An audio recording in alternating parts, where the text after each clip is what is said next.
Connie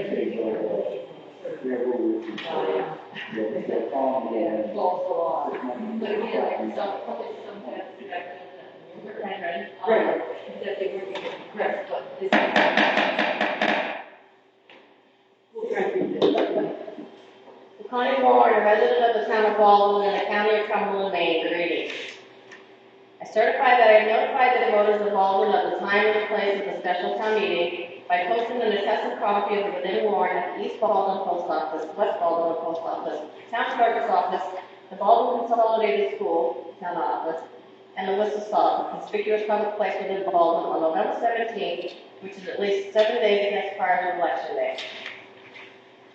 In the name of the state of Maine, you are hereby required to notify and warn the inhabitants of the said town of Baldwin, qualified by law, to vote in said town affairs, to assemble at the town office of Baldwin in said town on Tuesday, the 24th day of November 2020, at 6:30 p.m. in the evening, to act on the following articles to wit. Article 1, to choose or elect a moderator to preside at said meeting. Any nominations? Should nominate David Scott. Second. Okay. You want to do what?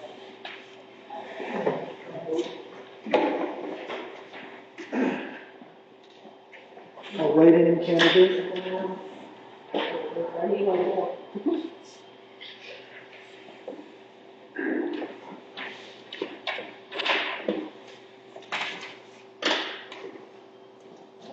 Appreciate it. I don't know who I voted for.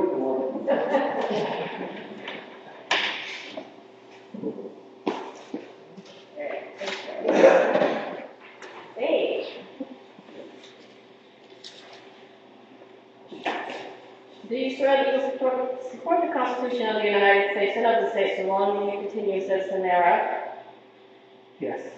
Do you swear that you will faithfully discharge the best of your abilities and duties incumbent upon you as moderator of the meeting according to the Constitution and the law of the state? Yes.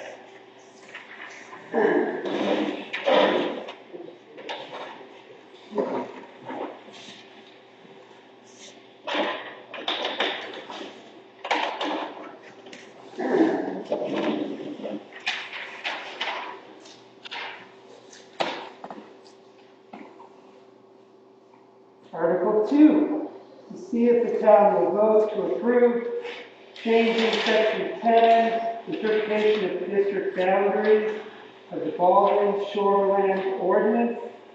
The new paragraph states, I don't believe I have to read it, I believe everybody has copies. Who wants copies? So I'm not going to just read it for reason's sake, because I may not do it correctly.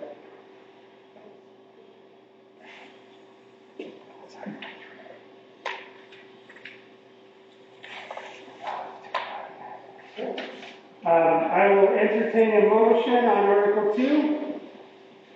I move Article 2. Second. It's been moved and seconded to approve the amendment stated in the warrant. Any discussion on this item? Yes. You all know who I am. I have to enforce the ordinances. My apology. I did my homework this weekend. I should have done it 3 or 4 weeks ago. I find that this is not a well-written ordinance. In order to enforce an ordinance, I have to be able to understand it, communicate to the landowners, the property owners, how it applies, and see that they follow it. There's a lot of void in this ordinance and a lot of things that have not been mentioned. I'd like to break it down a little bit and point out some things, but this is what we're doing.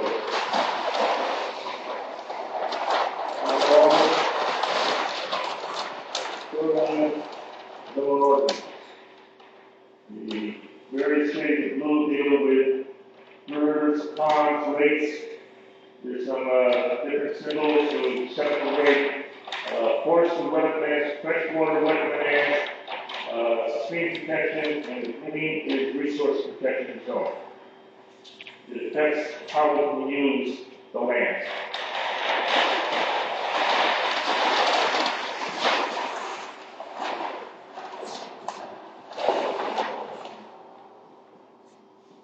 That map was generated in 2018 when we had the town, the planning board, made some changes in the shoreline zone, and it became effective. Let's read this, but take it in sections. District boundary lines may be determined by the planning board or the CEO, issued permits by the code enforcement officer based on wetland and stream delineation provided by a qualified wetland scientist. According to the technical criteria of the U.S. Army Corps of Engineers, Wetland Delineation Manual, and the regional supplement to the U.S. Army Corps of Engineer Wetland Delineation Manual, North Central and Northeast regions. What does the U.S. Army Corps of Engineers do that now? There's no mention of the official shoreline zoning map and the regulation. Absolutely none. What do I know about it?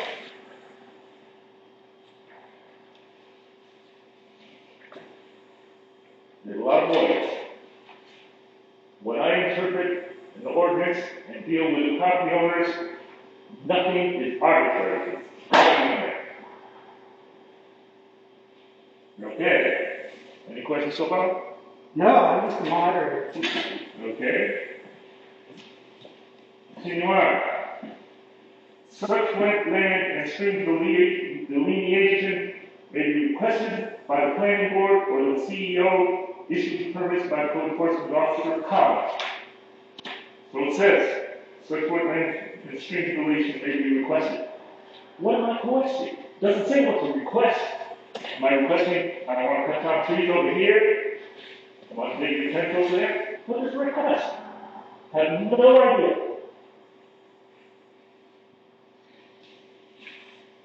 Or maybe somebody comes and says, I'm going to cut down some trees over here. And what do I do about it? I know the answer to that one. In the second sentence, the wetland and stream delineation refers to the wetland and stream delineation in the first sentence. That's assumed. It's got to be said there. Now it says such, which Yeah, so okay. it's specifically referring to the delineation. As I said, it is void, not enough adjectives. There's a lot of rules for misinterpretation, and a lot of them is getting wrong. You know, I could go to the landlord and say, the ordinance said this way. And they say, no, the ordinance doesn't say it that way. Wait. Okay, last part. After code enforcement of planning board request, it says, or may be provided voluntarily by landowners or applicants. May be provided voluntarily. What being provided voluntarily doesn't say. Have no idea.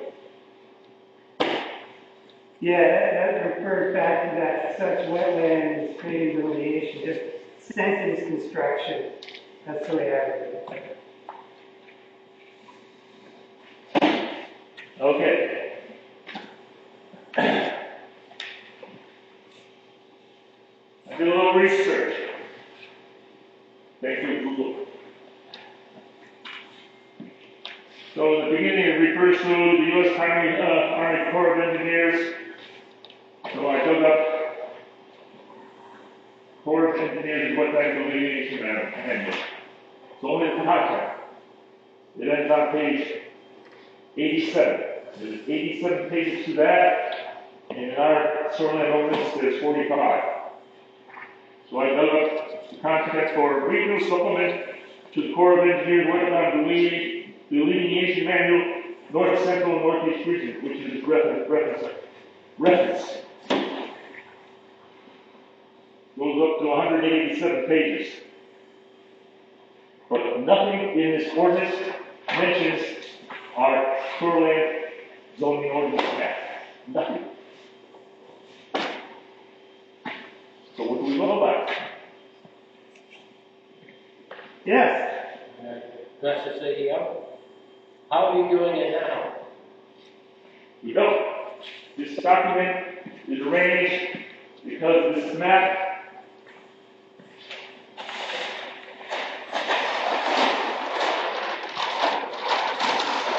has areas in it which are vague as to where the delineation line. Okay. I've had two landowners issues with me, plus a stream on my land is my totally wrong too, so I'm aware of that. We do need an ordinance, but not this one. This one's just way up. So, could I ask you something? Yeah, of course, yeah. I just wondered how you'd explain that this ordinance is what the state approves and is used in other towns. I just wondered how you'd explain that. ask it again, please. So this ordinance that we're asking to amend, Yeah. is what's approved by the state. Okay, you're talking about the ordinance, not the amendment. I'm talking about both, actually. Okay. And it's what's used in other towns, big ones, like Scarborough. Okay. And I wondered how you explain that you think it's junk when the state doesn't and other towns don't, Scarborough doesn't. It works for them. It doesn't work for you. I'm just surprised. I'm saying the way this is written, there's too many holes in it and it's too vague. So It has to be written I tight. suggest you gotta let him finish before you jump in, please.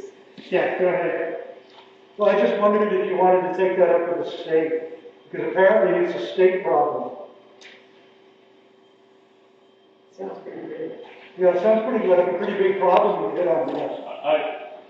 I've been wondering why this references the U.S. Corps of Engineers, and it doesn't say anything about the shoreline zone map. Where the U.S. Corps of Engineers comes in is the Federal Wetlands Act 404 that they work for the federal government and enforce. This is local. We designed this for our needs, our geographic area. What I'm going to say something I'm speculating. That's guesswork. There's room for guesswork. The ordinance is mentioning about making a request or providing information. Because there's no reference of the map, and because the references the U.S. Army Corps of Engineers, somebody could go out on the land and say, well, I want to do something right here. And I said, no, resource protection goes over here. And they said, no, it doesn't exist. Army Corps of Engineers doesn't have anything in their document. That document was not referenced. There's no resource protection in this area. I'm going to do what I want. That's how I see it.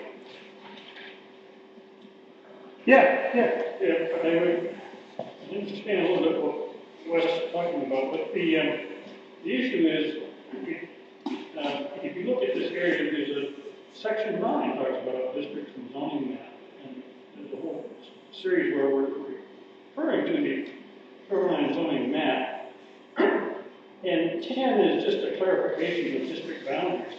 It's not, it says, unless otherwise set forth, this is what it says now, on the official shoreline zoning map, district boundaries are lined, property lines, center lines, streets, where uncertainty exists as to the exact location of district boundaries, the Board of Appeals may have a final order. So this is just a clarification of some boundary lines, and that final paragraph is still left in there. I don't see that we're destroying anything here. You're right. going to say that correct. It's in the law section, it should be section 10, it should be section 9. Section 10 is mentioned. I'm sorry, you just got to speak up a little bit, that's all. You're good. What Bob said is correct. This is written up in place in section 10. It should not be in section 10, that's the wrong section. That paragraph is a paragraph that appears in other places in the code to clarify districts. It should be in section 9. So that might be section 9 add part E, right after B.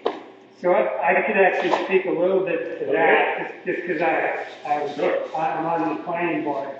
And I was the one who kind of goofed this all up while I'm here today versus being able to do it last time. When the applicant first came to us, or when the folks came to us and said they'd like to do this, they originally had it in section 3.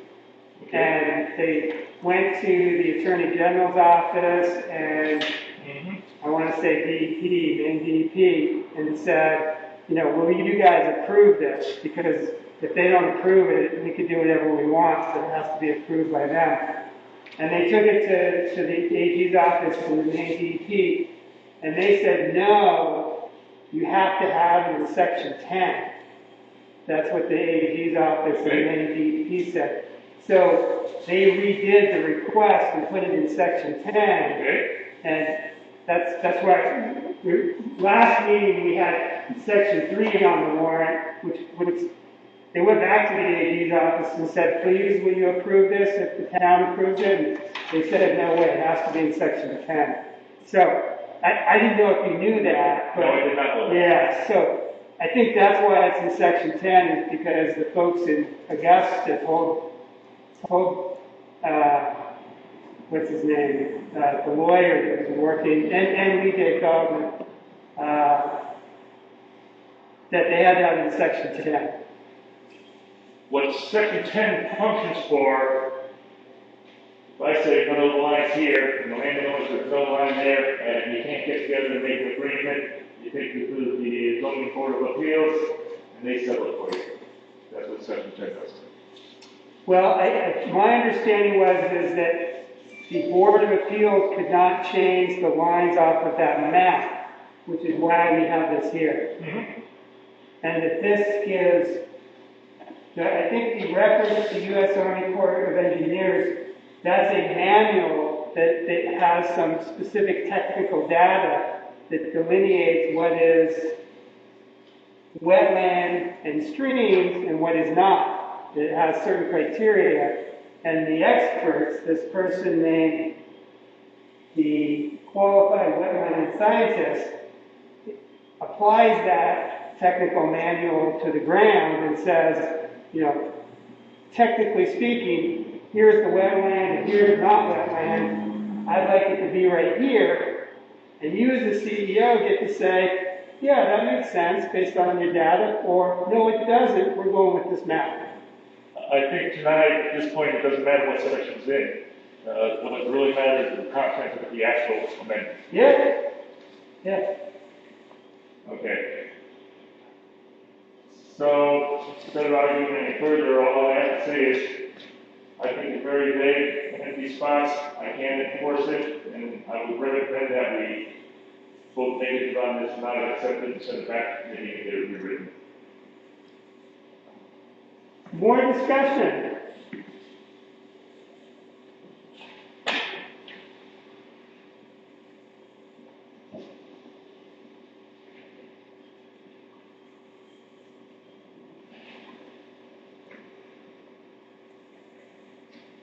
Hearing none. So I don't know a few faces, so just to be clear, Debbie, you do, so you keep an eye on them. Yeah. If you're not a resident of Baldwin, please do not vote. If you're a resident of Baldwin, you can vote. If I think you know, I trust you, but because I can't see you with the mask, so I can't see if people are yes or no. So, hearing no further discussion, all those in favor of approving the change as stated in the warrant, please say yes. Yes. All those opposed, please say no. No. It's a vote in the affirmative. Article 3 does not exist. Article 4, motion to adjourn. I'll entertain a motion to adjourn. I move we adjourn. All those in favor, please say yes. Yes. All those opposed, please say no. It's a vote in the affirmative. Thank you for fulfilling your public community requirements and showing up tonight. And again, I apologize for the mix-up at the last meeting. I don't think it would affect the outcome based on my knowledge of the town's position, but again, I apologize for making that mistake and having to have him come out here on Tuesday night. Meeting adjourned.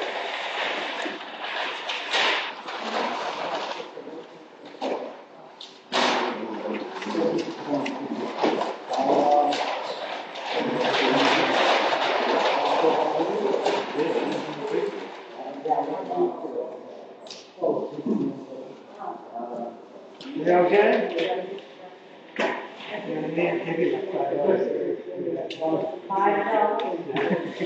I'm not paying $5. It's a water, so that's cheap. Yeah. You just wait till you need a notary. Yeah, I can notarize. I can notarize my own stuff. Thank you guys. You too. See you later.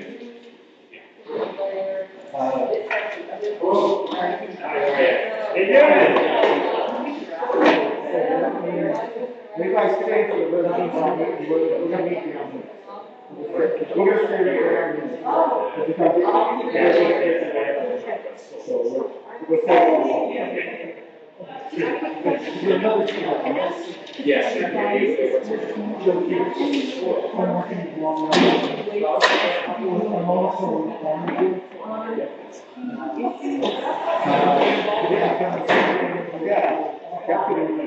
As things keep getting worse, like today, a lot of people died, 200 with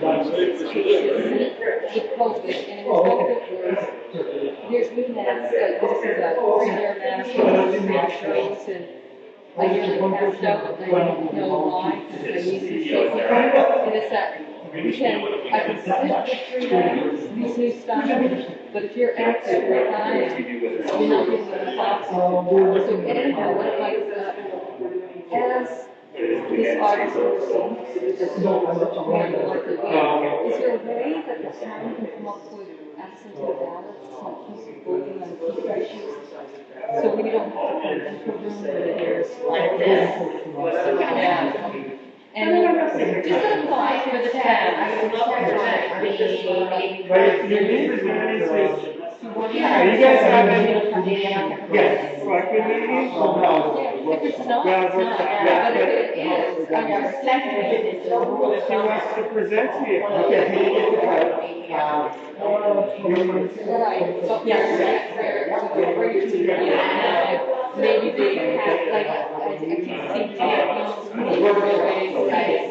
yes, yeah, not, I'm not being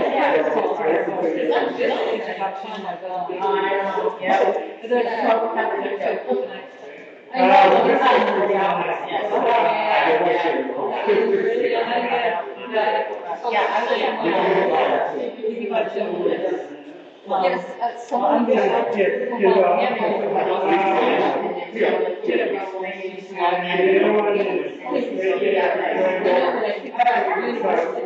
in my family is taking and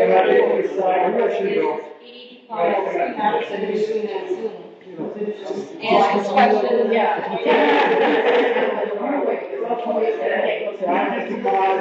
I just get back 10 minutes. You get $10 for that?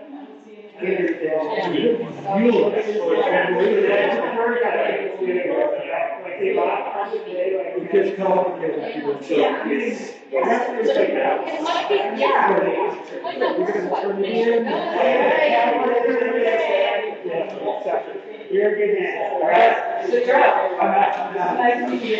Thank you. Are you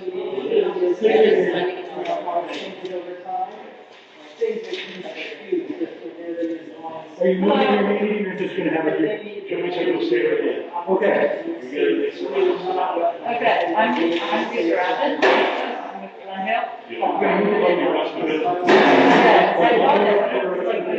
People getting those people told me 4:30, we were confirmed. So, I don't know if it's about it. yeah, well, you didn't have any homework coming into this, so it's gonna be an introduction and just informational session and we'll go to the next steps after this.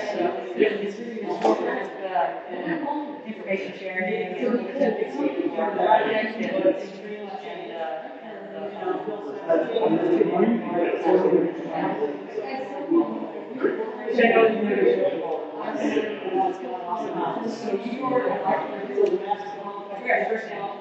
White and Jim. Okay. Whenever you're ready, we can be ready. Oh, you have others? Oh. Oh. I thought we had the 6:45 slot. Okay. Ah, all right. What do you want to do? If you want to call,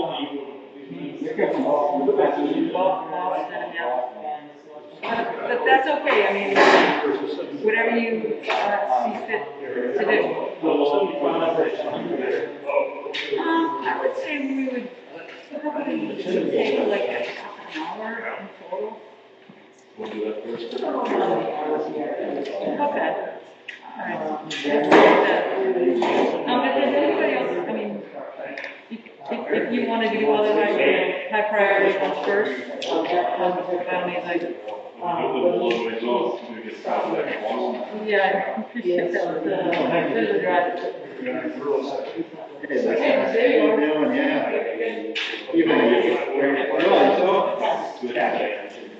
Okay, so Dwight and Jim? My understanding is objective to. I'll help you, I won't let them hold you down. Well,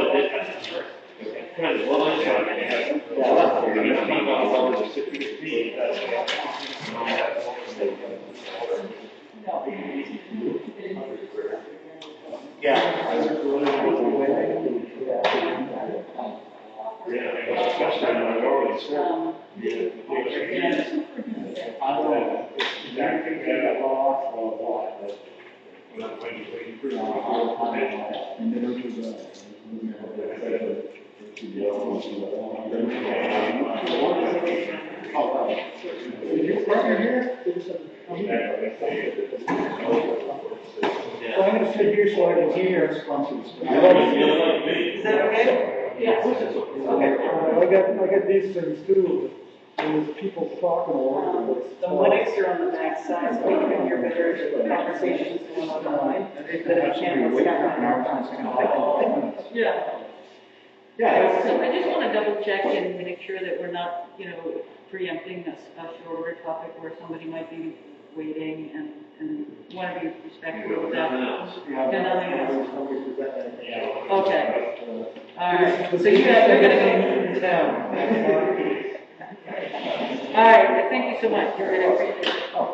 We just pull up a couple chairs. Yeah, good folks, yeah. You're different than that, Joe Pierce, right? Yes. Nice to see you again. We met here a couple of times. Yes, we have. Yeah.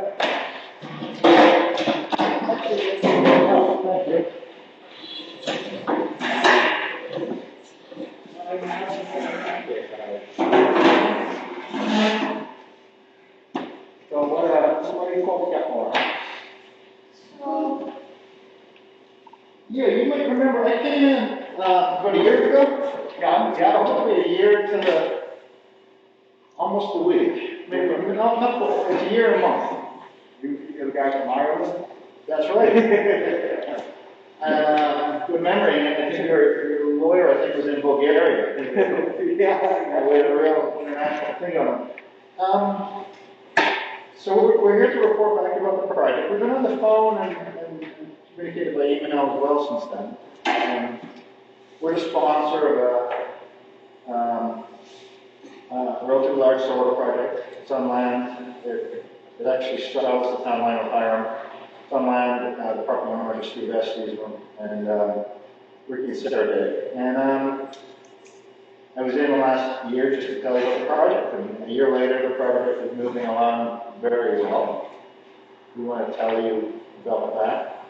And it's about time in the project cycle to talk about the TIF, which is something that wind and solar projects of scale for you can do. Small projects are tax exempt, or something close to tax exempt.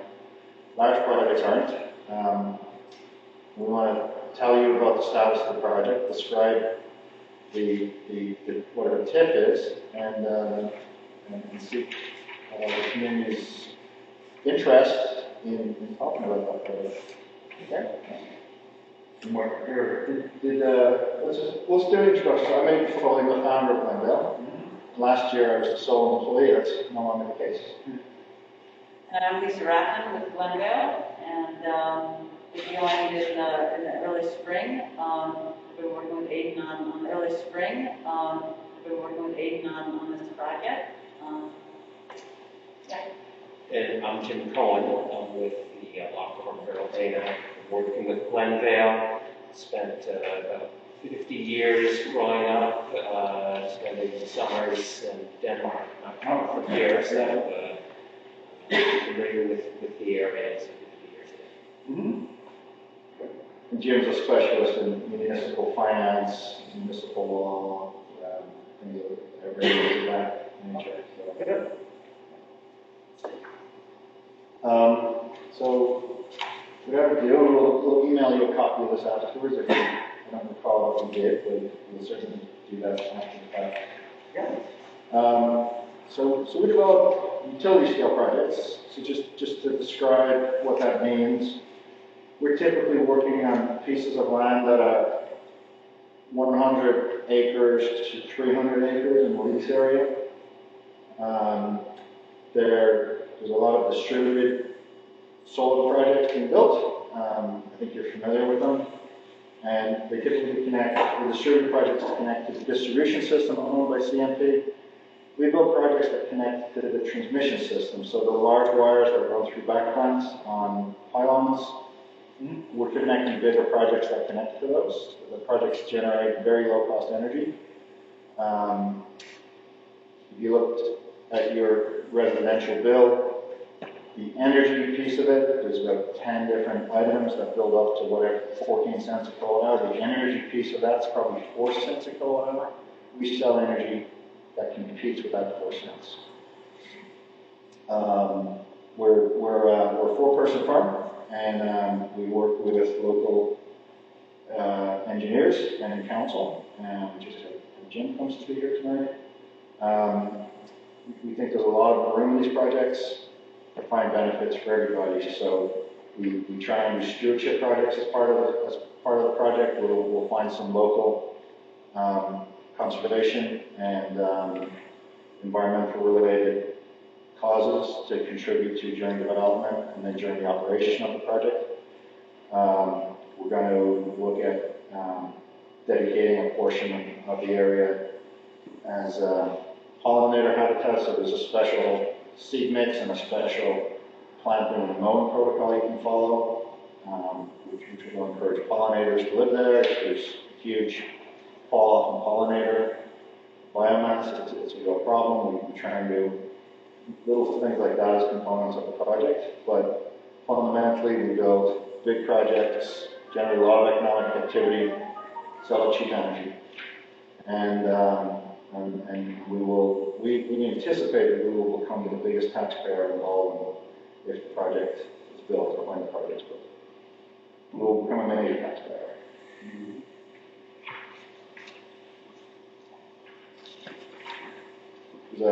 Page 4 shows the layout of the project. The red line is the town line. You can see a little bit of the project is in Ireland.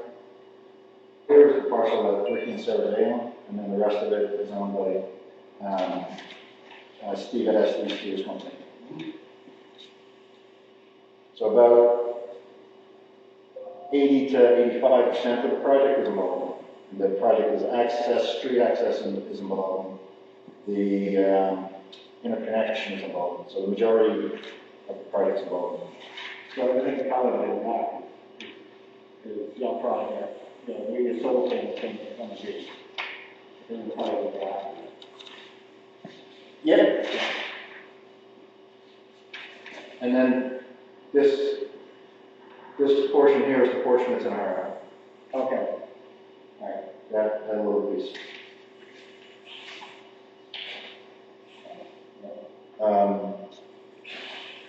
We're setting back off Ingalls Pond. We are upgrading, there's an existing road that runs up to the transmission line. We're upgrading that road. We're moving most of it away from Ingalls Pond, not all of it. Some of it we have to leave where it is, but it'll be a better condition permanently than it is now. Right now, the road runs very close to Ingalls Pond, like 20 feet in some places. You're using the road before, just before you get to this pond, take a right, closest one of the ponds. Yeah, we're actually, we are going to have to build a new entrance because the entrance is over the property line. So we have to enter on our own property, or the property releases, so there's going to be a new entrance very close to the property line. That entrance, that's across the town line, that's an island.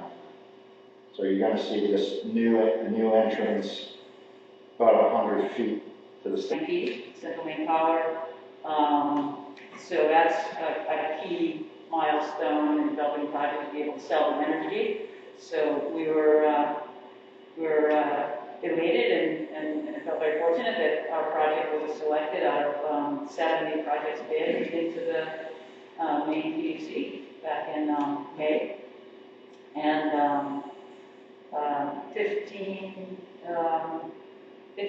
14 solar projects were awarded, and 3 other energy, renewable energy projects were awarded, so there were a total of 17 projects awarded, and Baldwin was one of them, so we were pretty excited about that. The design's in process. We have completion on the civil design. We just completed that in November. We submitted a permit application to Maine DEP that went in November, and the electrical design is commencing, so we're at the beginning of that phase. And then we expect that construction on the project will start in 2022, given that the long... And left operational after 30 years old. So I think you should expect that this is a piece of the economic picture of the community for decades where we build it. Jim will discuss what it means to shelter tax revenue under a TIF. And there'll be a lot of local spending for construction. We also have annual operation and maintenance. We have to mow the field twice, at least, maybe 3 times. We have a lot of electrical maintenance. We have snow plowing. So there's an equivalent of 1.5 full-time jobs during operation. There's about 120 jobs during construction.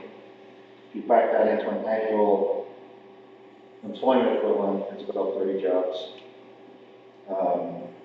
Under our contract with CMP and under the bid process with MPUC, we have very high, very stringent local employment requirement, local meaning Maine. And on top of our contractual requirement, we're developing a workforce development program where we will we'll provide training and a path to employment in solar-related jobs for people who are otherwise disadvantaged in the workforce.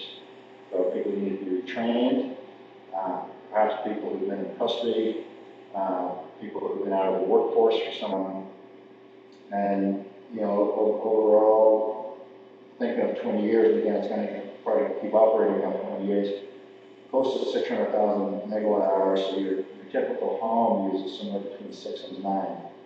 So enough energy to power, for 1 year, enough energy to power tens of thousands of homes, with the greenhouse gas impact that we expect.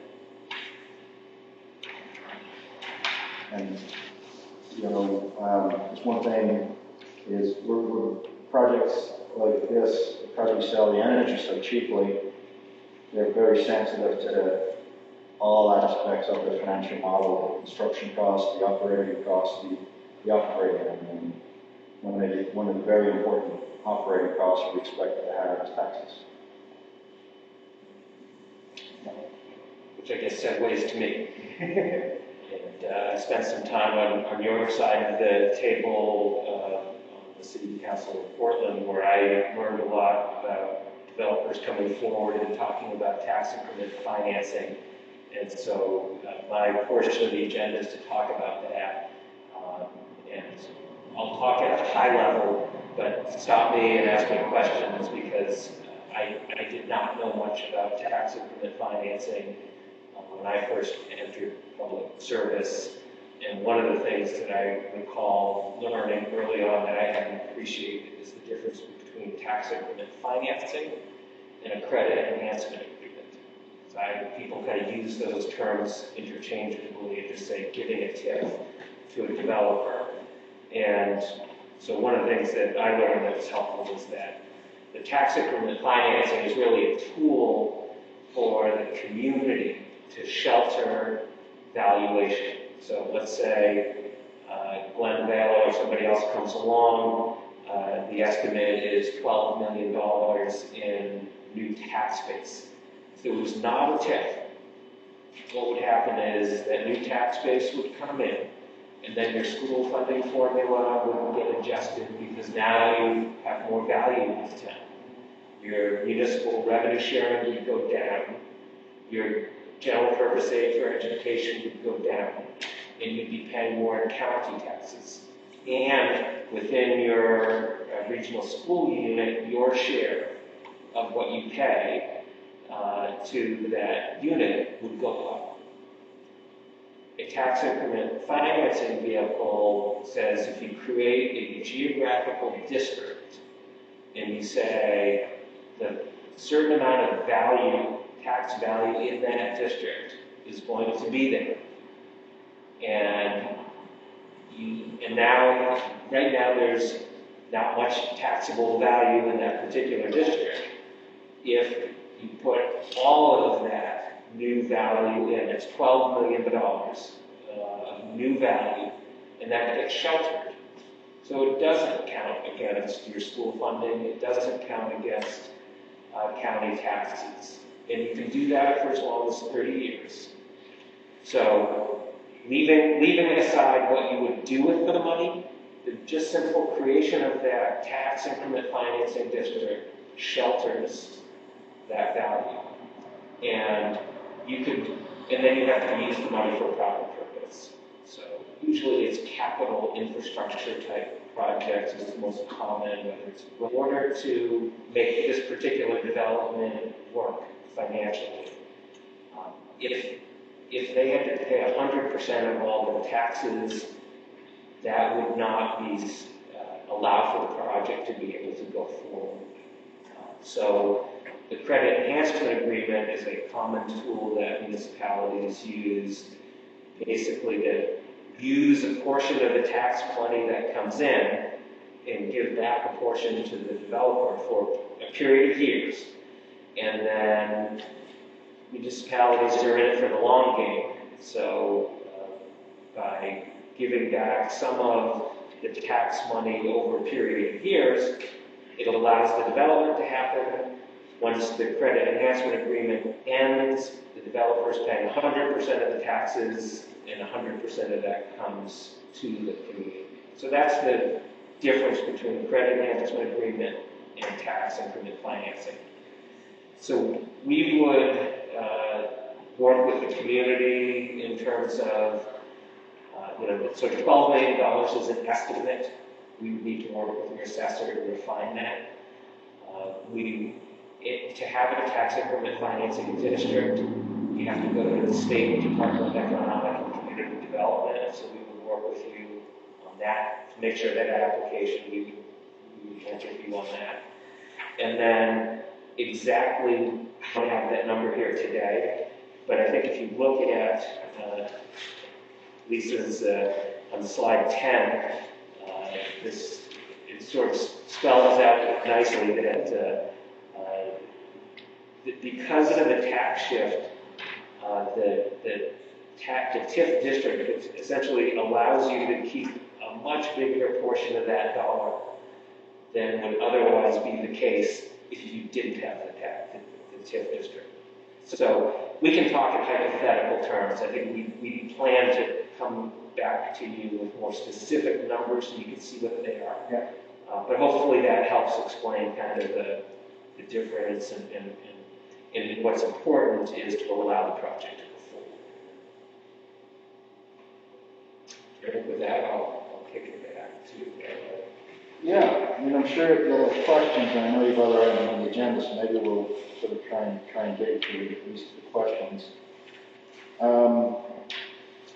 Going just to take you quickly through slide 11, the project it has a very sensitive revenue. Solar projects are really predictable, and they're very low yielding assets, low yield from a financial standpoint. So it's important for us to know as closely as possible to know every operating cost, every operating revenue part of the business model as well as our own, which is one of the joys of being solar developer, is paying 2 sets of legal fees for everything. We also do that with other agreements. And then I'd love to draw your attention to Appendix 8. There's a couple of credit enhancement agreements that were signed recently. And Appendix B is a list of all of the projects that were selected by Maine PUC in the procurement this year. The projects are varying in size, so the best way to look at this is to look at the middle column. And that's the amount of tax the project's going to pay over 20 years per megawatt. So that allows you to kind of compare the projects to different size. And we highlighted West Baldwin Solar Station. We're anticipating we'll pay $94,000 a megawatt over 20 years. And we're above average. You can see the average project, the average solar project is expecting to pay $82,000 per megawatt over 20 years. And that amount, the $94,000, that would be split in that proportion to size, we presume, between Baldwin and Highland area. We're not trying to solve that particular puzzle right now. We think that will ultimately be driven by the value and the measurement of how much is built in each community. Happy to pass this around if you want to have pages. I wonder if it might be possible to put this on the Yeah. Yeah. Well, this is what my problem is here tonight. I didn't know anything about this before that said. And I think we're doing a disservice to the townspeople by not up the But just to be right up front with you people, I don't quit. I'm glad what you're telling us here, stuff. I mean, this is a crash course to a tip. You know what I mean? And with what I know right now, we would crash. So, I'd like to know a little bit more. You know? Yeah, well, our intention tonight was strictly just informational, to come and present it, not to have any decision at all made this evening. The steps in the process would be, I think it's slide 12. Are to, it has to go to town approval, but before that, we would prepare like the TIP documentation, slide 12, to Baldwin for the board review, and it does have to go, we will go to your town council and then to town meeting for vote. So the whole process, we expect we could be kept marching along, considering the holidays coming up, that we would look to have approval by the town and state. It has to go to the Department of Economic in community development in the state. And so that would be like in April, May development program that earmarks these projects that Jim was mentioning. And then credit enhancement agreement can go and can be prepared in parallel, presuming that the TIP district gets approved, then the credit enhancement agreement can get approved alongside. So we would plan to work with you, whatever is your appropriate timeline in terms of meeting with the right people. To take as much time as you need to make sure that you understand all the issues. You can come back, whatever you feel is most appropriate to move forward. This is absolutely a public document, so if we find an email to you, we have, not that we would have any right to raise concern, but we know the concern that people now on the website. Okay. Later in the process, there's probably some documents that we would share at the time under privilege, like our forecasted revenue or other things, but yeah, that would be fairly limited. Ultimately, this is a decision that the town has to make. Do you want to talk to us about this, and ultimately, do you want to sign the agreement? That's your decision. I don't know. I'm sorry. Well, these gentlemen were certainly interested too. We'll answer every question. We'll stay all night. This is Wes, he's CEO. We met Wes, and again, everybody looks different in a mask. Bob is on that plan of board. I've met you, I think, or at least I've seen you on your taped presentations. No. All right. We'll be in front of you separately quite soon, we hope. I'll let Joe ask the question. Yeah. Joe, he's on the plan of board. No, not the Bob will come in with whatever I left out, pretty sure. So you said that you drew a difference between large and small projects as to what pay taxes, small ones are tax exempt. That means, by small ones, you mean the ones that fit on your roof, Well, or what's the size there, what's the split? as I understand it, main legislation is actually, I think, under review for adjustment to the tax exemption, and under 1 megawatt, I'm going to speak, I think under. I'll take this. Technically, right now, anything connected to the DGMI is exempt. But there's a change coming that will result in those projects paying about $2,000 in the megawatt a year. The ones 1 to 5 megawatt. Yeah, but right now they're exempt. If you build a 5 megawatt project tomorrow, like the one under the gravel pit near Steve Estes' office, that's tax exempt according to state legislation today. And our assessor says it's going to be taxed at 50%. That's There's, why I'm kind of questioning what you're telling me. so it's regarded as a flaw. It's regarded as a flaw in the legislation, and there's a fix coming. So there's going to be expected to be new legislation that puts taxes on those projects. But it will be a lot less per megawatt than what we pay. We'll still pay quite a lot more. This governor that we have here now seems to be changing the rules as he goes. You know, we've already seen a couple of things. That's why I'm kind of nervous here, but I'm also all ears listening to what you got to say. Well, the legislation that makes them tax exempt preceded the last legislature. That's an existing law. When they passed a new law that encouraged more projects being developed, the legislators who wrote that didn't realize that the existing tax exemption would apply to these projects also. Developers didn't realize it either, so that was realized as an actual fact. And they're planning to fix it in the next legislature. But you're still, because the projects in some cases are already built, there's a sensitivity to how much you can increase taxes on an investment that somebody went and made. I don't think it's, for what it's worth, I don't think the governor has a whole lot to do with the fact that they're tax exempt. I think it's the legislature and the fact that it's complicated.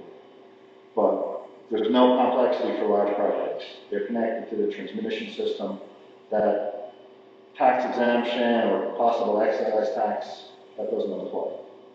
So, Over 20 years. Over 20 years. yes, that's the nominal tax is over 20 years. Yeah, and the reason we did it that way is because the analysis we're presenting there, some developers say they're going to pay the same amount, a level amount over 20 years. We presented a slope, so we pay a higher amount in early years and then less. So it's messy, so the way we did it is we added up the nominal tax over 20 years and divided by megawatts. And so this other number that you said, that with the smaller projects, which are property tax exempt, that will be paying 2,000? That's a number that has been thrown around. Over. Per year. They would pay that every year, so they would pay over 20 years nominal, they would pay 40 per megawatt. So, thank you. But, there's every chance that number could be bigger or smaller, that has to be, that legislation is yet to be written. Yeah. But everybody realizes it's a problem. So there'll be some discussion over, should it be 2, should it be 1? Yeah. My understanding right now is that if your project sells energy that ends up as a credit on somebody's energy bill, then you're tax exempt. So what it means for the municipality is you file paperwork with the town on, I think. Got out my transit, there's the sun, I got up to 20 degrees, 27, 20 degrees, and had about 9 hours in between. The high point was 57 degrees, so that's the average. If the low is something that higher equally. I would think you'd have to have 57 degrees. I'm not from that technical side of the industry, but what I've been told is that the optimal tilt is the latitude. And less than that's customary to manage I know you deal with reflection, so you lose something. When it's not perpendicular with glass. So particularly sunrise and sunset, you're losing a lot, even though it's up 20 degrees. Yeah, and it's also, that the sun's coming through thicker atmosphere.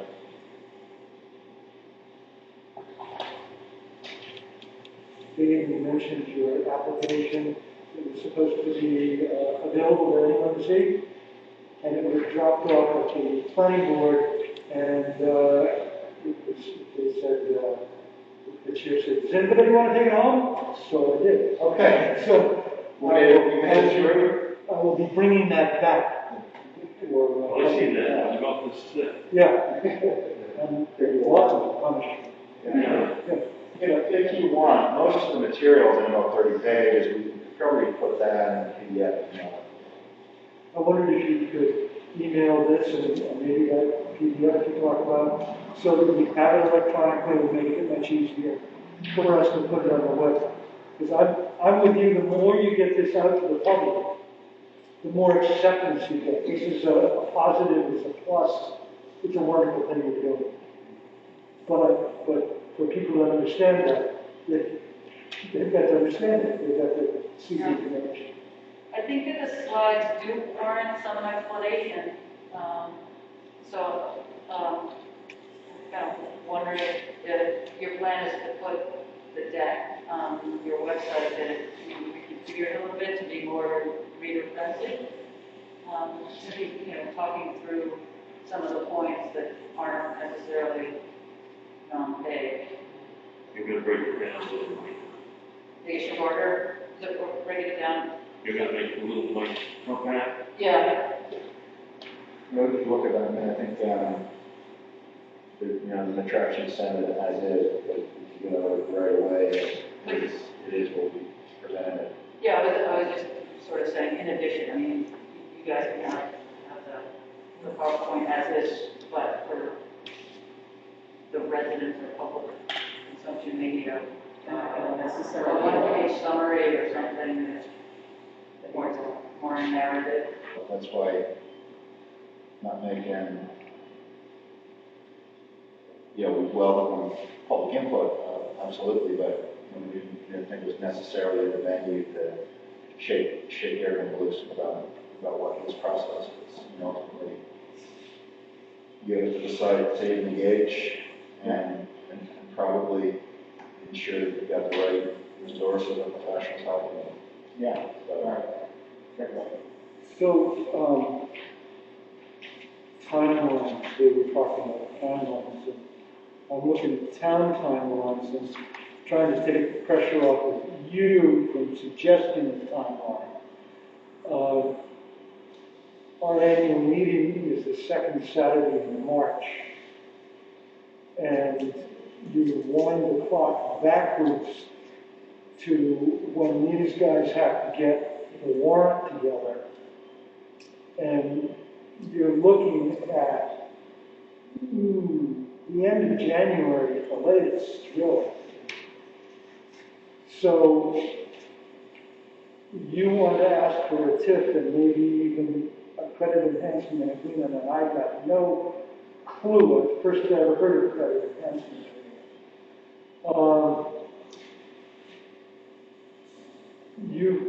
You've got to have come a long ways, because we generally, when it's something this important, the town likes to put it on the annual town meeting. That's right. Or at least have an open meeting, that everybody's invited to come. I think, what I would say, waiting for the annual town meeting, the subsequent one, would be a real challenge for us, because we want to build a project. So whether we keep pace with that, or whether we take a breather and do it right afterwards, but just to sort of, the three obvious things that are, we hustle it and get it in the next annual town meeting, we wait and get it in the next again, or we try and ask you to do a special and take it over the course of next spring. I think for us, we're trying to reach construction financing close on the project late next year to build it. So waiting for the subsequent year's annual town meeting would be really challenging for us. Have you been to Harvard yet? Well, this is a two-town. We'll have to do it separately in each community. Is that the fiscal year the same as ours? I don't know. It doesn't. I'm not sure either. It doesn't massively matter, because I think the tax streams will be entirely separate.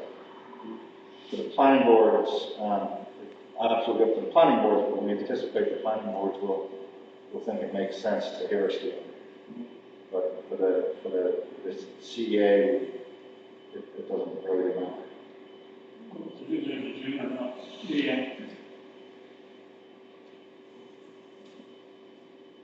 I would think that this project is significant enough that the town will put the time and effort in. That we call them frequently. One of the nice things about this project is it just stays in one place. It doesn't put kids in the schools. It doesn't generate traffic. It has no emissions, and it just has value in terms of tax revenues. Yeah. Not positive. Well, it's like a cow in West Wall. Yeah. That's about the same thing, But we were talking about that up there. Oh, geez. I guess in terms of next steps, how we would engage. And we're certainly very open, but if you were to direct us, then we should talk with particular people after tonight in order to move forward, whatever is the right way. We certainly appreciate any kind of direction that you all give. Maybe we have to some special. Well, I think it's informative meeting anyway. Well, yeah, between us and them, doing the agreements and stuff like that, we go out seconds for that, and Yeah, so I think what probably two different aspects. One would just be you need to counsel. Ultimately, your assessor would have to be involved in terms of figuring out what is the value. So there'd be just the the negotiation and legal review, that sort of stuff, the financial, making sure that your town is comfortable. And then there's the public education piece. Yeah. And so both things do need to happen so that by the time a town meeting occurs, people know what they're being asked to vote on. Also, both pieces would be helpful in terms of how to move forward. And probably the faster we can, if we got council, et cetera, that we can work with, that would allow us to move the pieces along. Yeah.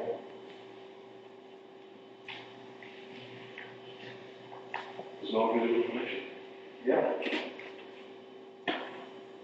What we have here is all the numbers we left out. Yes, and and I think partly working with the town's assessor would be a piece of putting actual numbers. But it's what can the money we do collect in tax be used for? Yes. That's the big question. Yeah. How much money is that? What can it be used for? How does that do good things for me? You know, put it plainly. Right. You have to be able to identify how the money would get spent. And we can adjust, there's the ability to adjust the numbers to match what your goals are. I think we need to be able to sit down and you have to look at what you're planning to do, what you want to do over some period of years. So we want to engage with you all to kind of map that out. I would suggest you don't overthink this.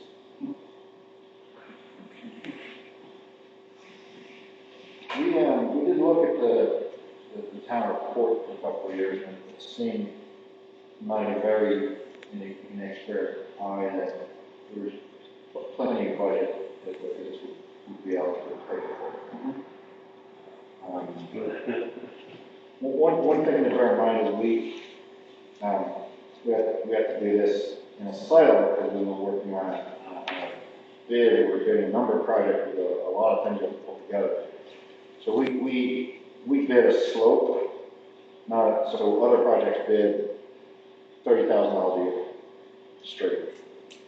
We bid a slope, so the amount that we were expecting to pay is higher in the early years, and then it decreases like a depreciation factor until it's a floor amount.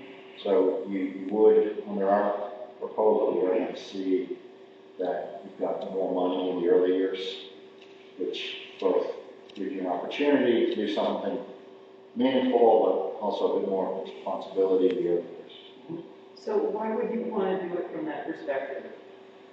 Because that's based on what taxes we estimated we'd pay, and it's the depreciation schedule that projects commonly follow for one of the regular taxes. Because I'm seeing that over time, things get more expensive for us from the perspective of the projects that we're going to put money into. Yeah, there's a whole boatload of things we could do right away. I'd love to, yeah, pot's full on that. But over time, those projects, the cost of asphalt, or one area for labor, or whatever, trucks for the fire department, these are all things that for a small town are critical. So getting less money over time is not going to look that great to the audience. Yeah, I've worked on a lot of levelized payments over the years. A lot of communities have like that. I think one of the reasons I say that is you've got a strong preference for a different payment structure. We're willing to do that. It would help if you said so, but we wouldn't necessarily pay them over time. How do you see it done? Well, I think what you're talking about is right off the bat. Yeah, I think we would try and be as flexible as possible there. Our sense of it, without telling you what to do, our sense of it is your consultant should be a lawyer. And if you use a lawyer who's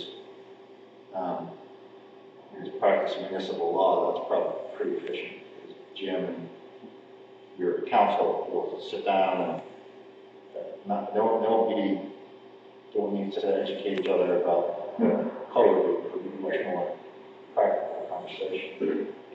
You need somebody who's representing you, Right. so that makes sense.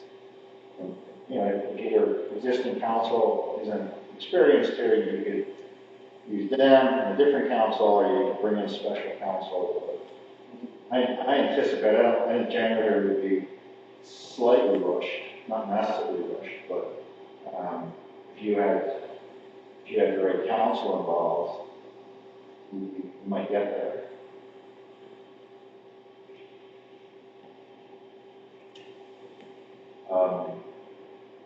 Kind of grounding it, you definitely want to talk amongst yourselves, we get that. We communicated with you over, at some point in the next couple of weeks. Do you think you'd be able to give us a sense of how to proceed? Do you want us to come back and speak and do another selectmen meeting? Do the communication open, I think for now, email us, or we'll email you for now, and we can probably later on,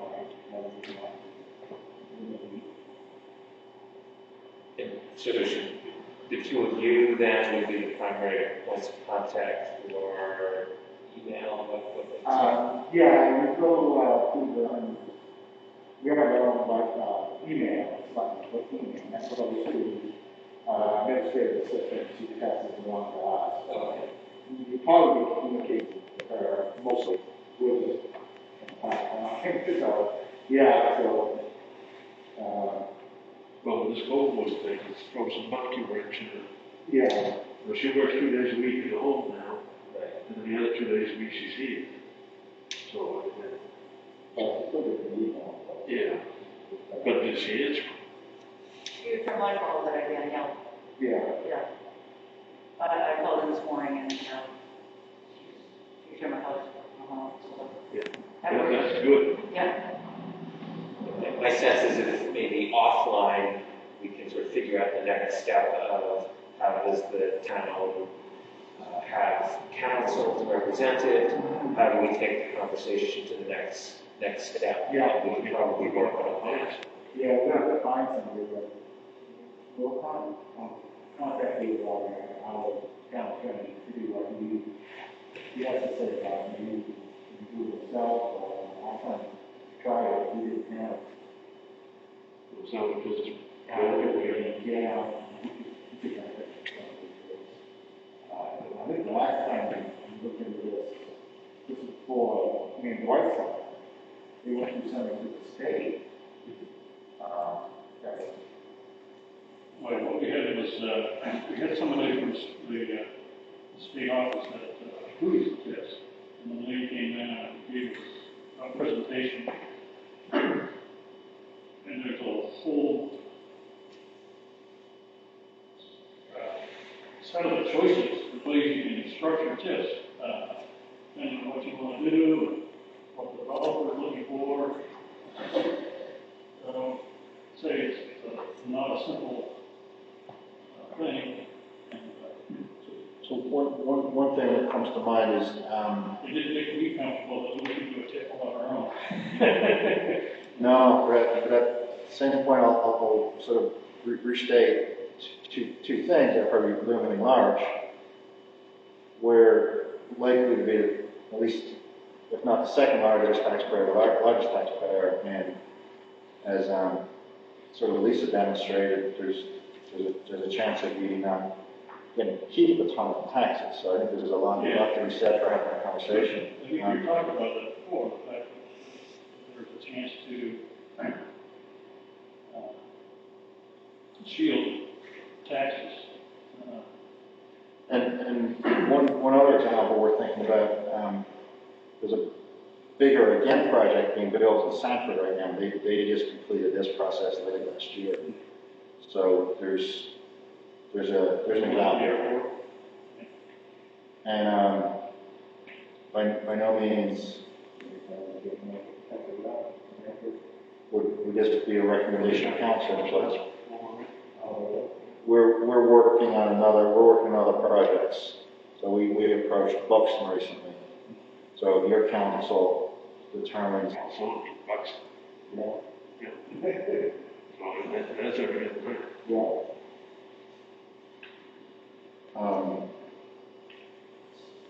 Did you, we were first a bunch of agenda items, so we don't want to hold you up, but did we answer your questions? Mr. Pierce? Yes, You want us to stay? yes, you did. Bob asked the questions that I was interested in. Are you happy with the project that just got built? Do you find not finished? Is there any objections, or is it supported locally, or is it? The mistake that the planning board made was we didn't make them keep the trees between the road and the project. I mean, that was something that was just totally overlooked on our part. We should have made it. Bit of an eyesore? No, I don't think it's an eyesore. I don't mind watching it, but, you know, when I drive by, I turn left, look at it, I'm way by it. I think it's generally a lot of folks, right? Yeah. Well, they're starting to put the panels in place, so now it's really coming to the rotation, you know? Before, they just had the stanchions in place down to there, whether you want to post, whatever you want to call them, so. But now the panels, have you seen it? I've seen something. Yeah. It's good on the trees. It's like an all. I travel around Little Money and in Vermont, I mean, there's tons of these in Vermont. You know, there's Bradford, Vermont area, they're everywhere. So it's new to what's here, but it's not new if you drive, 4 hours away. At risk of being unpopular, within 10 years myself, and 15 years already, I actually think they look good at that. But that's conditioning, all right? Because I know what they do. So this project's gonna not be nearly as visible. It's actually not visible. Yeah, We can, I think that's kind of better for the populace. They don't really like change. Dramatic change kind of scares them. Yes. And I'm hoping this doesn't cause any car accidents when ice starts developing on the road, because there's a nice little, Douglas Hill turn right around that same area. And I hope it all works out. Yeah, I'm worried it'll get harder to plan projects, that some projects might be poorly sited from the static standpoint. That's happened in western Massachusetts.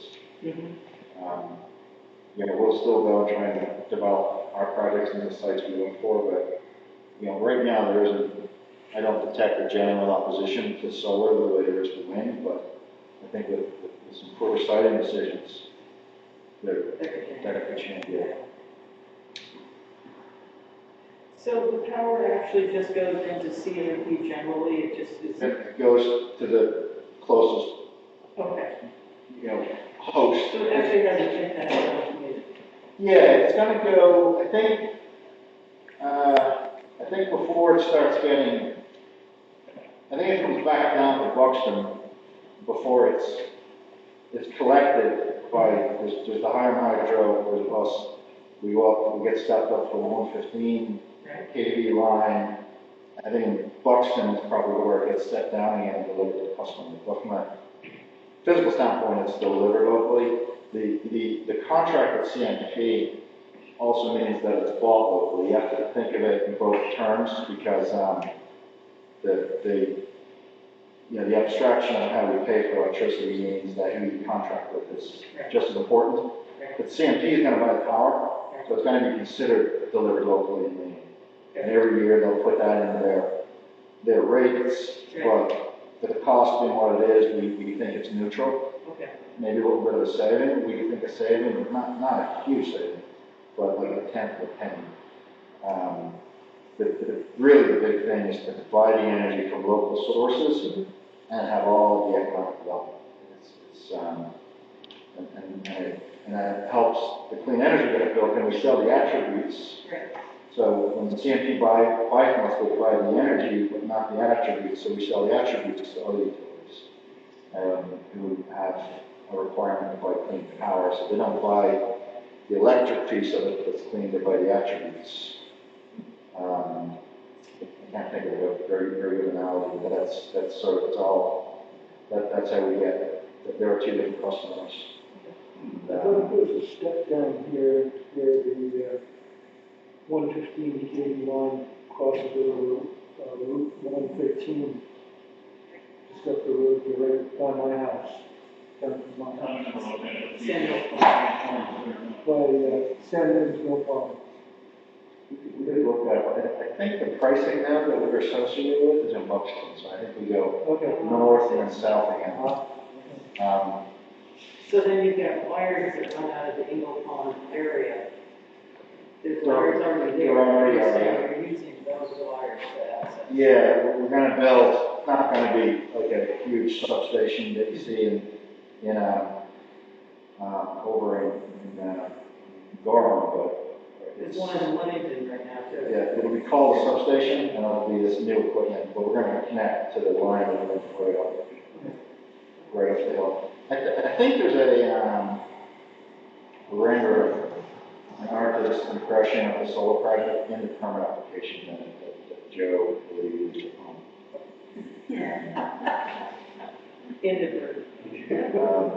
but I think there's some renderings in there.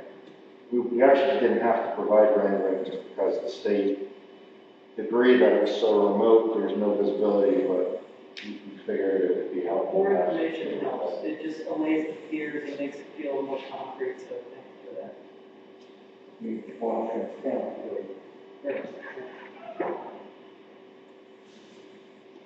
So transparent, good, because you remember what you said, and it gets to the point quickly, and it lets us make decisions and move on. So that's what we'd love to do with the TIF. We'll email you this. We call you in about a week and ask you, are you ready to talk, or do you have something to tell us to talk to?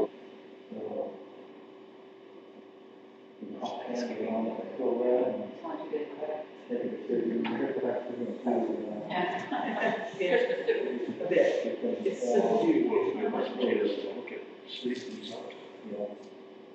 Yeah, we'll let you know, we'll have Aaron email you about a week, just to tell you where we are at and what we decided last time.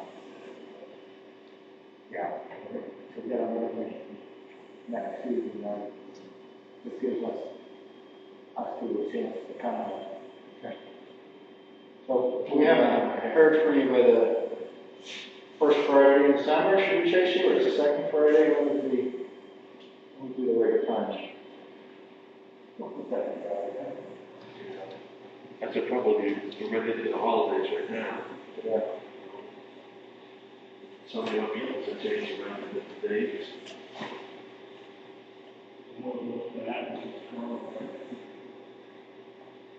It might be hard for us to come back for in-person meetings again, so we're glad you came. Yeah. You know, if they have to do it over Zoom, we can.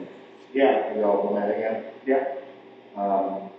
We our emails are in here. We'll chase you. So it sounds like we're saying we haven't heard from you by the 11th of December, or second Friday of December.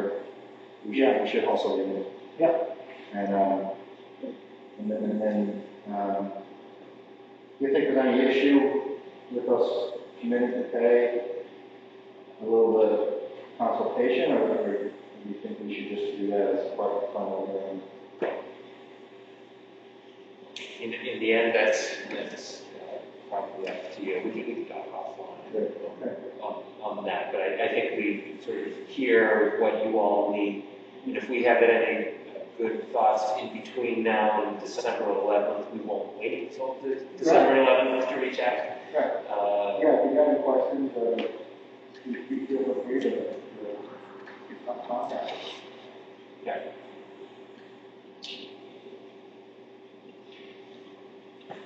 All right. See you at the planning board soon, hopefully. Well, thank you very much. We appreciate it. Thanks for taking the time. I just actually dropped our application fee with our engineer today. So I think you'll see this scan application and then.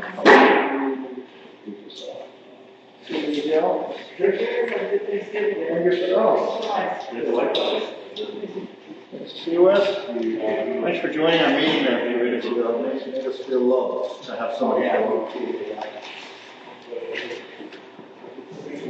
This is an example of how well cited the project is.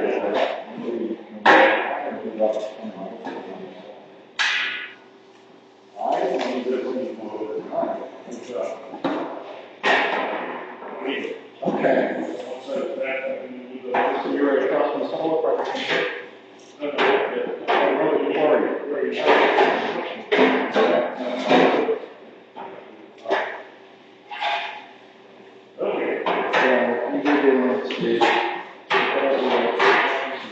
No, we were crazy at first. We went that crazy. We got one place.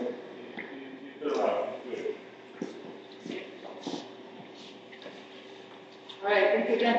Good night. Good night. Thank you for your time, everyone.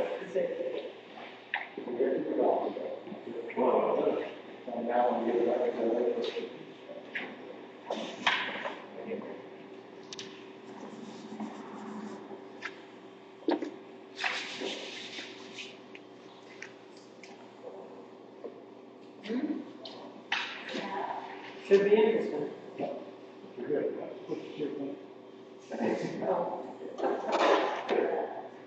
Oh, that's right, too.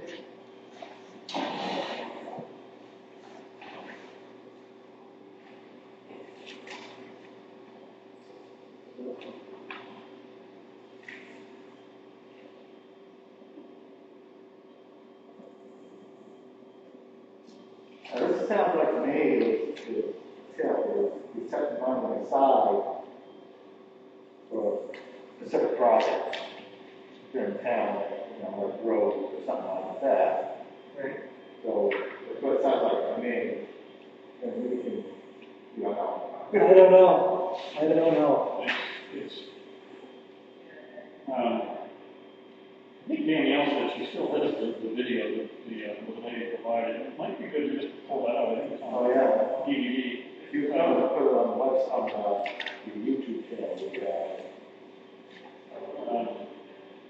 Mine, I got concerned too, is, we've allowed one of these in the impact, and if you go without them, are we giving somebody an unfair advantage by allowing them?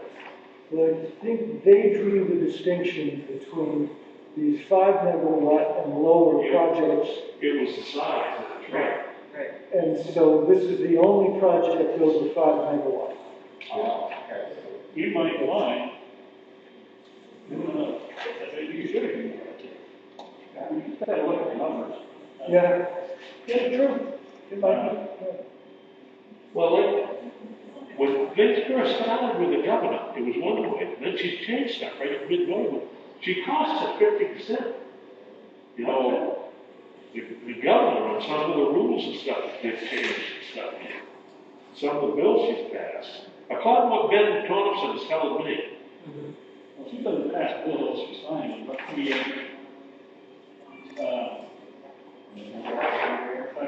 I've read through the legislation, and what I understand is it's somebody in the revenue division of the state who's interpreting the law and how it applies. And so in interpreting the law, they said, okay, if it produces a credit on somebody's bill, then it's tax exempt. But you gotta understand what that means. It means that they don't pay anything directly to the municipality, but they still have to fill out paperwork, just like a lot of these local businesses. They don't pay anything, like the library. Well, no, not like the library, I'm talking about my CES. Oh, okay. You know, extremely complaining about the taxes, but most of his valuation is not taxed, you know? But if he doesn't fill out the paperwork, the town doesn't get anything. He fills out the paperwork and it's submitted. The county gets 50% of the value. Okay. So, same way with the Larry Seidel. At 14, you get to submit the paperwork, but in the end, it's paying nothing. Almost nothing. And it's the same way with these solar panel farms. I'm understanding, although Ben Thompson has said, I think you folks got a copy of the email we got with Ben, was that it's not 100% clear. Yeah. But from what he understands is that the town gets a similar rebate from the state, which is 50% of the assessed value.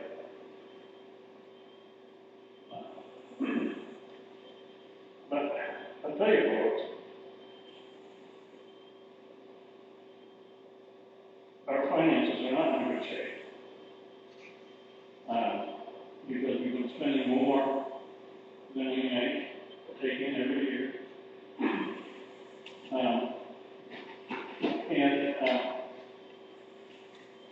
This could be the thing that, helps us put it back on the even keel. And if you do it right, I don't know what the rules are going to be, but even if you get your money up front and sock it away into a reserve account. Yeah. Then we have to raise taxes by that increment, by the slope, in order just to stay even, and people get used to the money that you spend. Right, we've just gone through, look what we're doing right now. Right. Abatements. Abatements. Yeah. So we're taking money away that we could have had, but you're right, people hate change. It's like grant money. You get one sum, you develop this project, you get grant money, and after the grant money runs out, we get the money from it, for the tax credit. Yeah. So you're really not ahead, you created another burden for taxes. Well, the other thing is, city fault. But generally, from the tip, you have to identify a purpose for the money. Yeah. And, but they seem fairly broad, and some towns would say, well, we're going to take the money and build, nature trails, and somebody else said we're going to use it to enhance the downtown area. Tear down some old buildings and, build some new ones, or get some new developers in. A lot of times, though, the money, like these folks, are asking for credit enhancement, which is some of the money back. Right. To help make their target more and Well, more doable because it's very, cash intense to but get. I would say, one put out the nose, play the face, just because somebody's getting something doesn't mean you don't want to get nothing. And, like we said, it's a very low impact project. Not like it's going to generate traffic on the road. Will it get River Road paved? Will it get Vin Lawrence's problem with Mountain Road paved? this is what the people don't, this is what we're up against. Right. And then, on top of that, are we looking at 10% increase in the school budget this year? Jesus. Are we going to be looking at $2 million for a new fire station because they want to vote one through? Right. Where's the money going to come from this road? Yeah, but don't be scared of that stuff. Like, the decision is to build a new fire station. I'm hoping because it's financially advantageous. Right. So, but to make it financially advantageous, you have to manage it and you have to plan it and take it as a long, like you do when you buy a house. You've got a 30-year mortgage.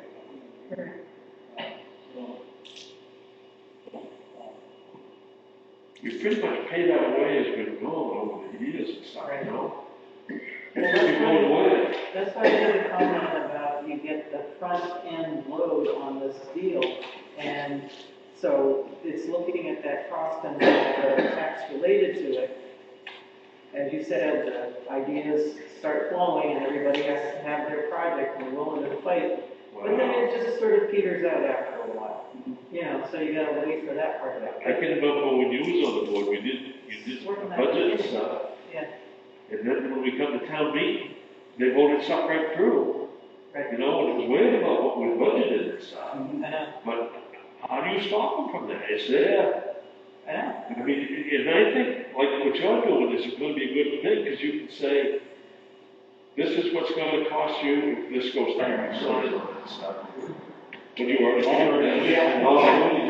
Because the budget's here, and they will spend $1,000 in order to.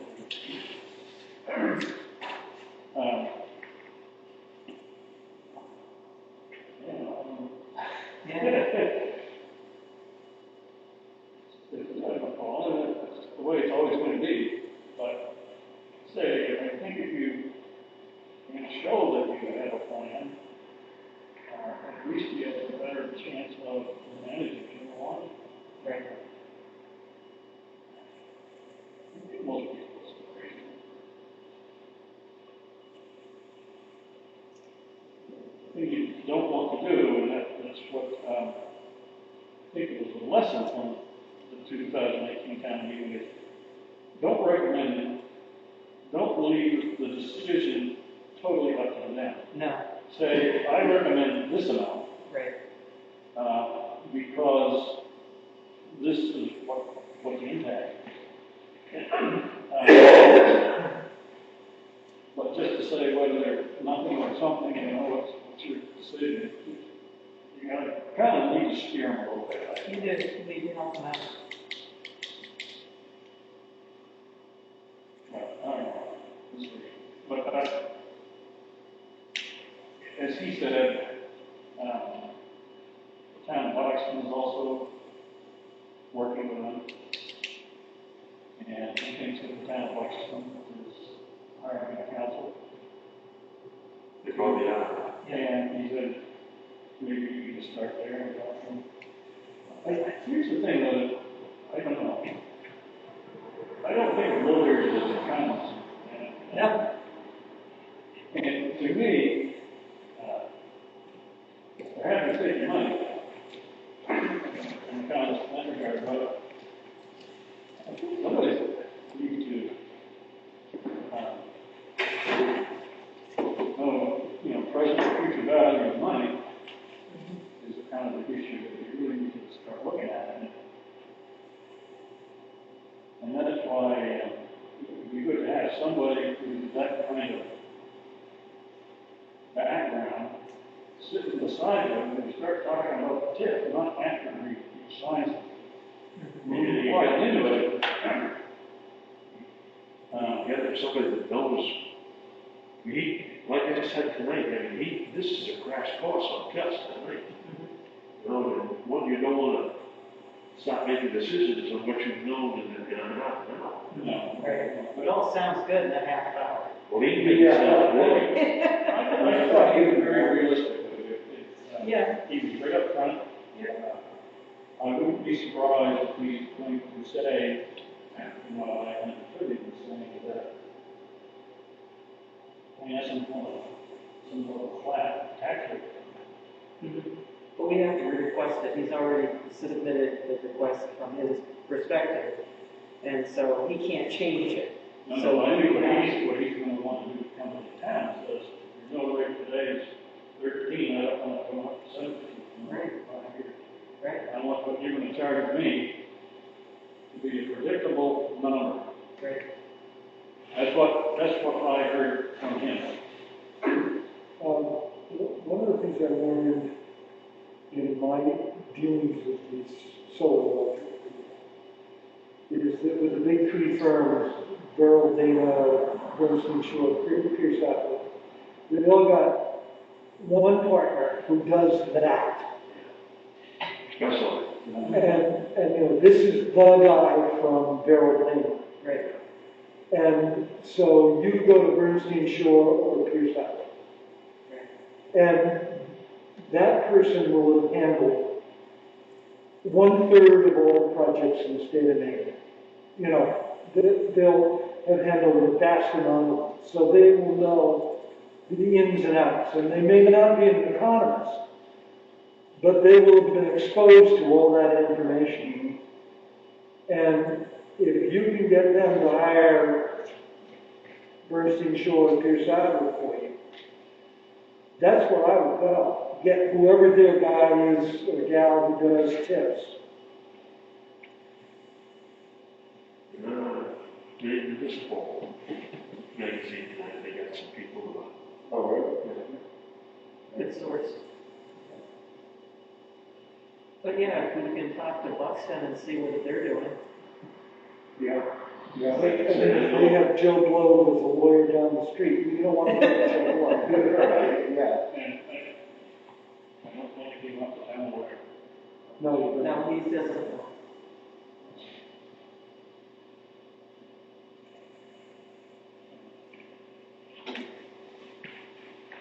Tough decisions for you guys. Well, we're behind you. When he tells you he needs it in 2 weeks, I mean, Do you want me to call you next week or the week after? You okay with that? yeah. I gotta remind you to sign right here if you want it. You know, It's whoever no. Either one.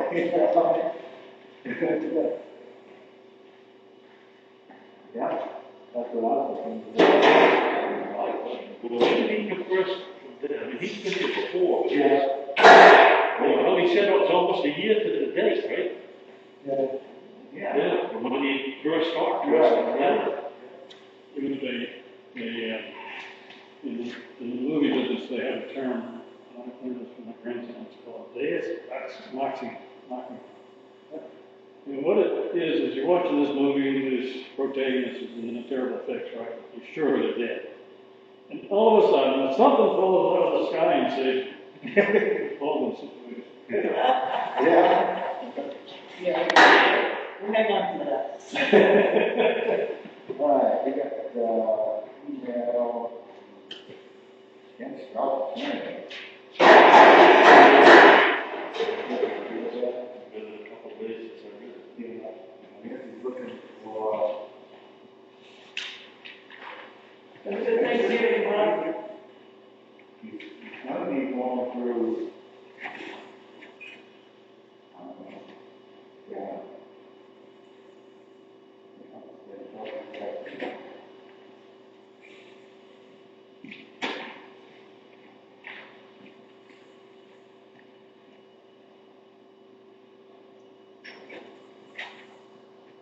We're looking for, trying to do something more. I guess they want to look for the hardship. Well, they want us to do Maybe it's not a big one. that. We read that again.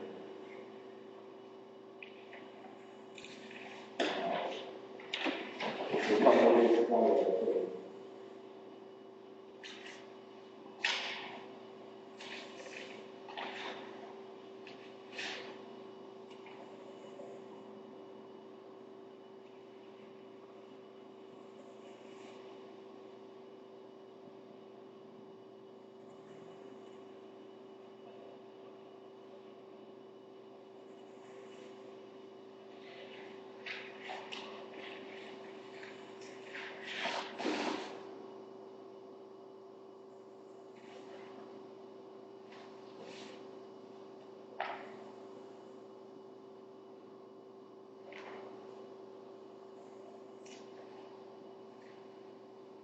First. Or if she wants, he owes like 6 years of taxes. Yeah, I think it's all over here.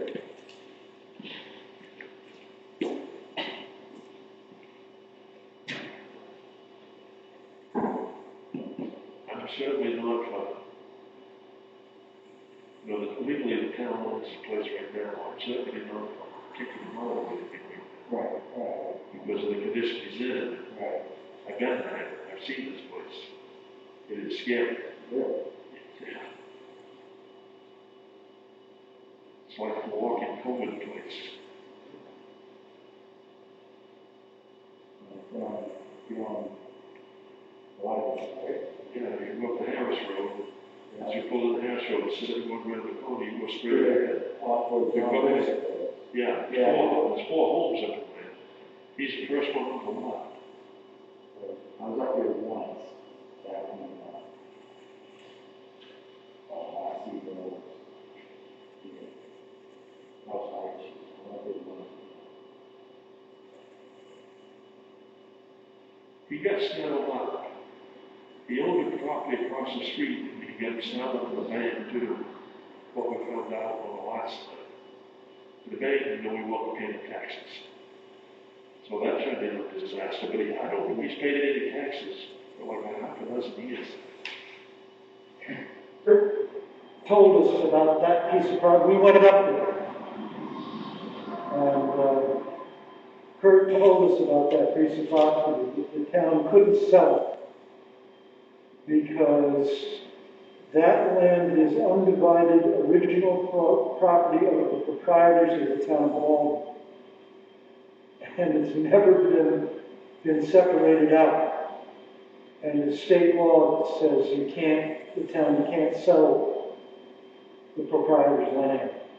I don't have the MRSA and all that. Right. I just had Kurt Olson told me. But, that was good enough for us. How many acres was there in that, did it say? Is this the one where they thought they had 120 acres, but they only did like 53? Yes. Yeah, that's what I thought. Yeah. It's a gorgeous piece of land if you can get there, but it's right up at the top of the mountain. Bin side is not as steep as the other side. The other side, almost like a cliff. Not quite a cliff, but it's like, we started down and we said, no, we're not doing this. We tried to walk the boundaries,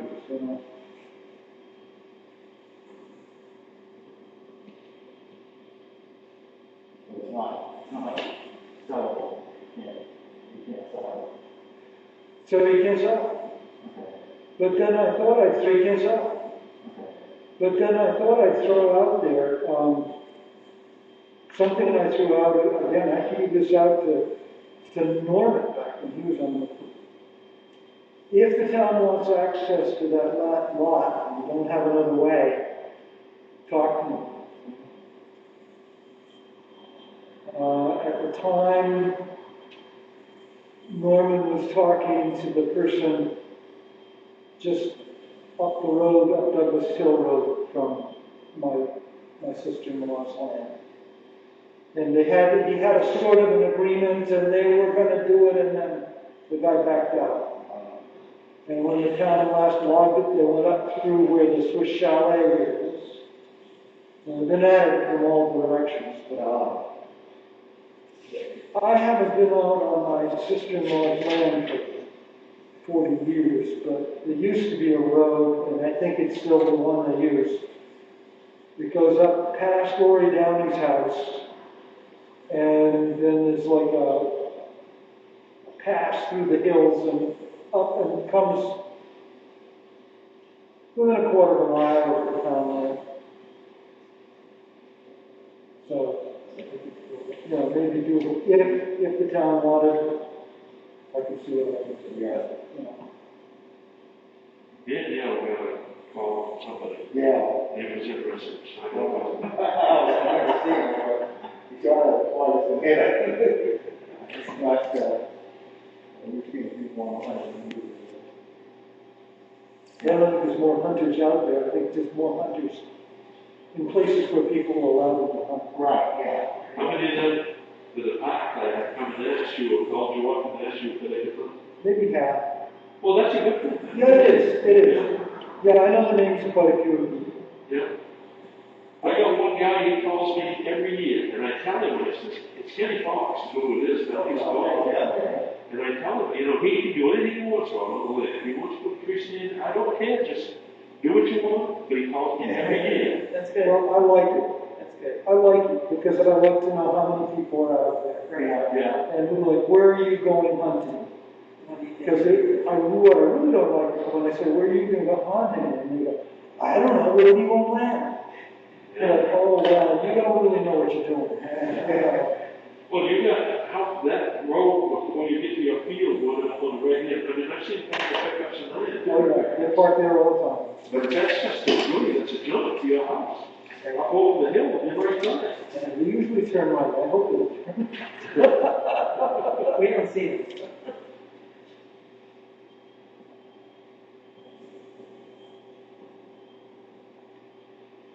The beautiful code of Simon.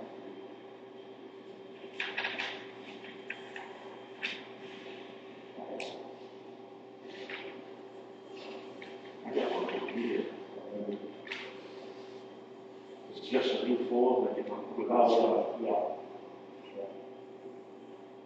pretty straightforward.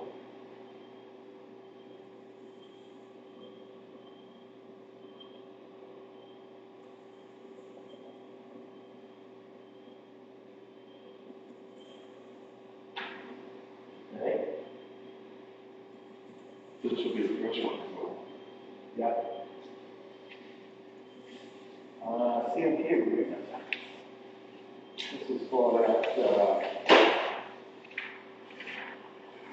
The LED lights, right? right. You signed it, right? Yeah, yes, I did. You signed it once. Well, yes, did I sign it print, right? Oh, yeah, okay, yeah. You got to sign it on it. Yeah. Yeah, it's for the LED, changing the LEDs. Two LEDs a month. So two questions. One was, do the lights impact being stronger? Is it on people in their bedrooms? I mean, is this gonna bother them from sleeping? Is it gonna make it brighter? I think there's only a couple of houses that are impacted by the one at Route 5. But I don't know what else they're gonna be doing. I got a call, it's funny you say that, Kat. There's, down by the light, you small one, if you take a left, Yeah. you go up by about 300 feet, the irises are on the right Yeah. hand side. Yeah. But the light is right almost by that porch and it's out. So they call, so we got. 6 cars? I know. I'm embarrassed to drive at night because my car is too big. I noticed my wife's car like that. Her high beams LED, Right? but her low beams are regular light. I've seen that before, Yeah. and I kind of like that. I do too, yeah, because it's easy for people Right. commenting. But when you're in the way dark, having those bright lights help, like you were just saying. Yeah. And do they bother the animals? I don't know. I've never seen any research on it, no impact studies on it, kind of thing. You know, where Ron and Spit is in York, where can I bring you York? You go up to there early in the morning at the top of the hill where the boat is and all that. You ever notice all the deal in the field right there? Really? Yeah. Yeah. Keep away the predators. Yeah. Yeah. Well, they can see what's going on. Exactly. Yeah. That is. I don't get up there that early in the morning. It's too nice right on the home.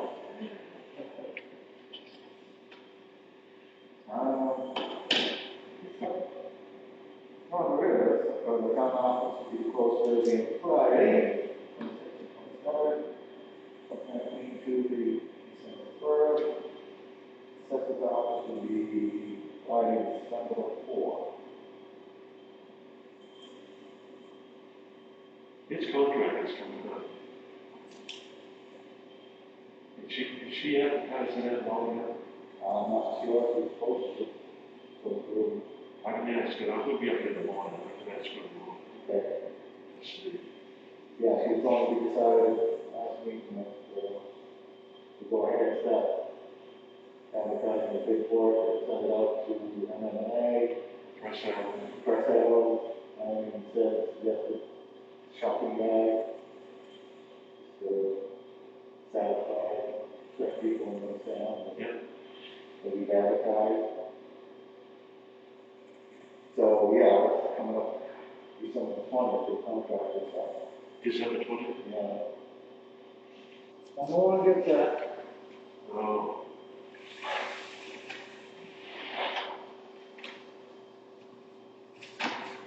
I stay closer to home than I used to, and I wear a mask when I go out. I don't care if they're gonna laugh at me at the tri-town meeting. You know, just like wait till one of them gets it. Yeah, yeah. I mean, everything I hear back from, my son works with people in situations where they're handling COVID patients. Oh. Because he does mental health counseling, because these people are freaked out. Yeah.